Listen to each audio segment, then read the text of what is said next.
Hydraa commission అనేది ప్రభుత్వానికి సంబంధించినటువంటి ఆస్తుల్లో అక్రమంగా నిర్మించినటువంటి కట్టడాలను తొలగించే అంశంలో భాగంగా వచ్చినటువంటి హైడ్రాని చూసి ఇప్పుడు ఎవరైతే ప్రభుత్వ ఆస్తుల్లో అక్రమ కట్టడాలు నిర్మించినటువంటి సామాన్యులు అవ్వచ్చు, లేకపోతే సినీ సెలబ్రిటీస్ అవ్వచ్చు, లేకపోతే రాజకీయ నాయకులు అవ్వచ్చు, ప్రజాప్రతినిధులు అవ్వచ్చు, లేకపోతే అధికార పక్షం అవ్వచ్చు, ప్రతిపక్షం అవ్వచ్చు, ఇలా ప్రతి ఒక్కరు కూడా వారి ఒన్నులో వెనుక పుట్టించే అంశం ఏదైనా ఉంది అంటే అది ఖచ్చితంగా హైడ్రా అంటూ ఇప్పుడు నెట్టింట మనం వింటూనే ఉన్నాం.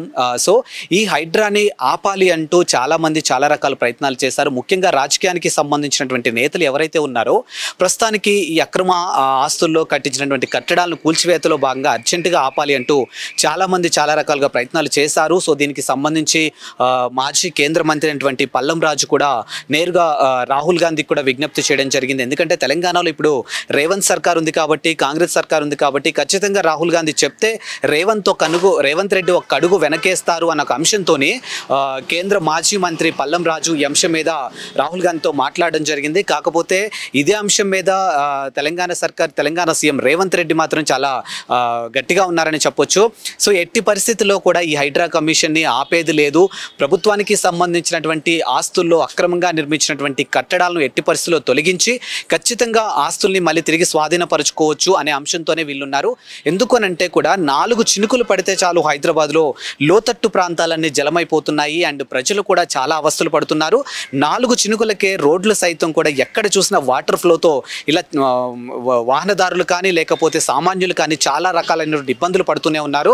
సో మరి ఇదంతా కేవలం ప్రకృతికి హాని చేయడం వల్లనే ఇదంతా ఇలా జరుగుతుంది. కాబట్టి ప్రకృతికి హాని చేయకుండా ఉండాలి అని అంటే మాత్రం ఖచ్చితంగా హైదరాబాద్ పరిసర ప్రాంతాల్లో కానీ హైదరాబాద్ లోకల్లో ఉన్నటువంటి చెరువులు ఏవైతే ఉన్నాయో ఖచ్చితంగా ఆ చెరువుల్ని తిరిగి స్వాధీనపరుచుకొని ప్రకృతికి ఎలాంటి హాని చేయకుండా ఉంటే మాత్రం ఖచ్చితంగా ఇది బాగుంటుందని ఒక అంశంతో వచ్చినటువంటి హైడ్రాకి మాత్రానికి చాలామంది సామాన్యులు అయితే సపోర్ట్ చేస్తూ ఉన్నారు.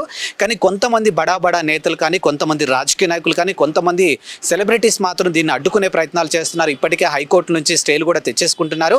బట్ ఏది ఏమైనప్పటికీ కూడా హైడ్రా కమిషన్ వాళ్ళ మాత్రానికి చాలా వరకు అయితే సంతోషంగా ఉన్నారని తెలియజేస్తుంది. ఎందుకనంటే గతంలో చూసుకున్నట్టయితే చాలా వరకు ఈ వర్షాల టైంలో కానీ లేకపోతే ప్రకృతికి వైపరీత్యాల సమయంలో కూడా చాలామంది చాలా అవస్థలు పడ్డారు. ఇప్పుడు వాటన్నిటిని అంటే ప్రకృతికి సంబంధించినటువంటి వైపరీత్యాలని మనం అడ్డుకోకపోవచ్చు, కానీ ప్రకృతి వైపరీత్యాలు జరగకుండా మాత్రం మనం జాగ్రత్త పడాలి అని అంటే మాత్రానికి ప్రకృతిలా ఉంచితే మాత్రానికి చాలా బాగుంటుందని చెప్పేసి చాలామంది తమ ఆశాభావం వ్యక్తం చేస్తున్నారు.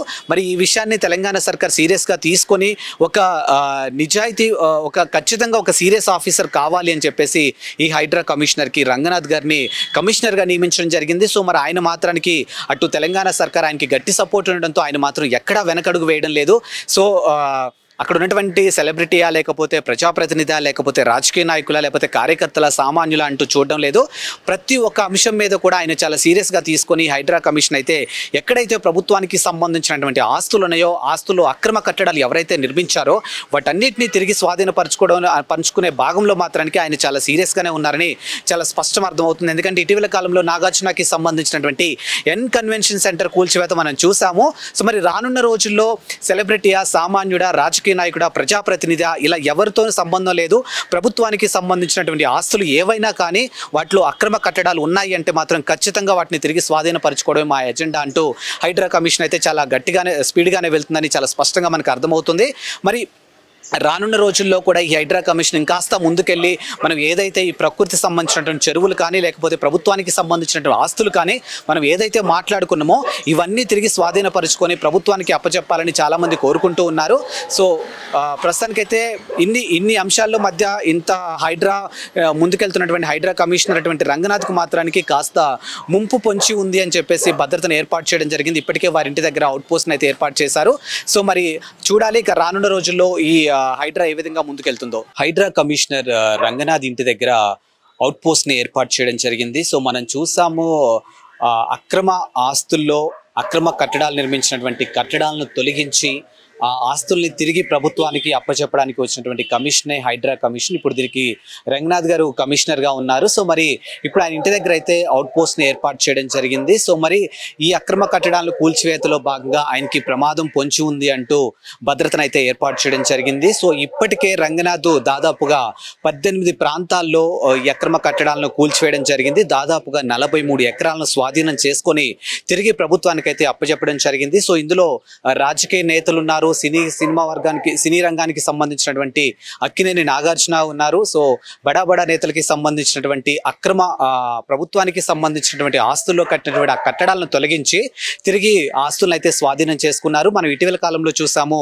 నాగార్జునకి సంబంధించినటువంటి కన్వెన్షన్ సెంటర్ ని కూల్చివేసేశారు. సో అది తూముకుంట్ల చెరువుని సంబంధించినటువంటి ల్యాండ్ గా గుర్తించి ఆ ల్యాండ్ లో దాదాపుగా 4 ఎకరాల్లో నాగార్జున కన్వెన్షన్ సెంటర్ ని కట్టడం జరిగిందంటూ హైడ్రా కమిషన్ గుర్తించి ఆ కట్టడాలను అయితే కూల్చివేయడం జరిగింది. సో మనం దీనికి సంబంధించిన మరికొన్ని అంశాలు కూడా మనం గతంలో చూసాము. చింతల్లో ఒక చెరువుని బీఆర్ఎస్ కి సంబంధించినటువంటి ఒక నేత కూడా ఆక్యుపై చేశారని సో ఆ వార్త కూడా మనం చూసాము. అలాగే ఎంఐఎం కార్పొరేటర్ ఎవరైతే ఉన్నారో, అలాగే ఎంఐఎం పార్టీకి సంబంధించినటువంటి నేతలు కూడా కొంతమంది ప్రభుత్వానికి సంబంధించినటువంటి ఆస్తుల్లో అక్రమ కట్టడాలు నిర్మించారని, సో వారికి సంబంధించినటువంటి ఆస్తులు ఏవైతే ఉన్నాయో G+5 కానీ G+2 బిల్డింగ్లు కూడా కూల్చివేయడం జరిగింది. అలాగే ప్రో కబడ్డీ ఓనర్ అయినటువంటి శ్రీనివాస్ భార్య అనుపమకి సంబంధించినటువంటి అంశాన్ని కూడా కూల్చివేసినటువంటి ప్రక్రియ మనం చూసాము. సో మరి రానున్న రోజుల్లో ఈ హైడ్రా కమిషన్ ఇంకెంత ముందుకు వెళ్ళబోతుంది, ఈ అంశాన్ని కమిషనర్ రంగనాథ్ గారు ఈ అంశాన్ని ఎలా ముందుకు తీసుకెళ్లబోతున్నారు, అండ్ ఇలా ఒకదాని తర్వాత ఒకటి వెలికి తీసి ఏదైతే ప్రభుత్వానికి సంబంధించినటువంటి ఆస్తులు అక్రమ కట్టడాలు ఏవైతే ఉన్నాయో వాటిని కూల్చివేసే ప్రక్రియలో భాగంగా చేస్తున్నటువంటి హైడ్రా కమిషన్ కి సంబంధించినటువంటి కమిషనర్ రంగనాథ్ గారికి అయితే ప్రస్తుతానికి అవుట్ పోస్ట్ ని వారి ఇంటి వద్ద అవుట్ పోస్ట్ ని ఏర్పాటు చేయడం జరిగింది. కాబట్టి భద్రతను పెంచారు అంటూ ఒక వార్త అయితే మనకు వినిపిస్తూ ఉంది. మరి రానున్న రోజుల్లో ఈ హైడ్రా కమిషన్ ఏ విధంగా ముందుకెళ్లబోతుంది, ఇంకా ఎంతవరకు ఉన్నటువంటి ప్రభుత్వ ఆస్తులు అక్రమ కట్టడాలను ఇంకెలా ఏ విధంగా గుర్తిస్తారు అనే అంశం అయితే రానున్న రోజుల్లో మనం చూడాల్సి ఉంది. సో చూస్తూనే ఉండండి వైల్డ్ వుల్ఫ్ టీవీ. తిరిగి ఆస్తులను అయితే స్వాధీనం చేసుకున్నారు. మనం ఇటీవల కాలంలో చూసాము, నాగార్జునకి సంబంధించినటువంటి కన్వెన్షన్ సెంటర్ ని కూల్చివేసేశారు. సో అది తూముకుంట్ల చెరువుని సంబంధించినటువంటి ల్యాండ్ గా గుర్తించి ఆ ల్యాండ్ లో దాదాపుగా 4 ఎకరాల్లో నాగార్జున కన్వెన్షన్ సెంటర్ ని కట్టడం జరిగిందంటూ హైడ్రా కమిషన్ గుర్తించి ఆ కట్టడాలను అయితే కూల్చివేయడం జరిగింది. సో మనం దీనికి సంబంధించిన మరికొన్ని అంశాలు కూడా మనం గతంలో చూసాము. చింతల్లో ఒక చెరువుని బీఆర్ఎస్ కి సంబంధించినటువంటి ఒక నేత కూడా ఆక్యుపై చేశారని సో ఆ వార్త కూడా మనం చూసాము. అలాగే ఎంఐఎం కార్పొరేటర్ ఎవరైతే ఉన్నారో, అలాగే ఎంఐఎం పార్టీకి సంబంధించినటువంటి నేతలు కూడా కొంతమంది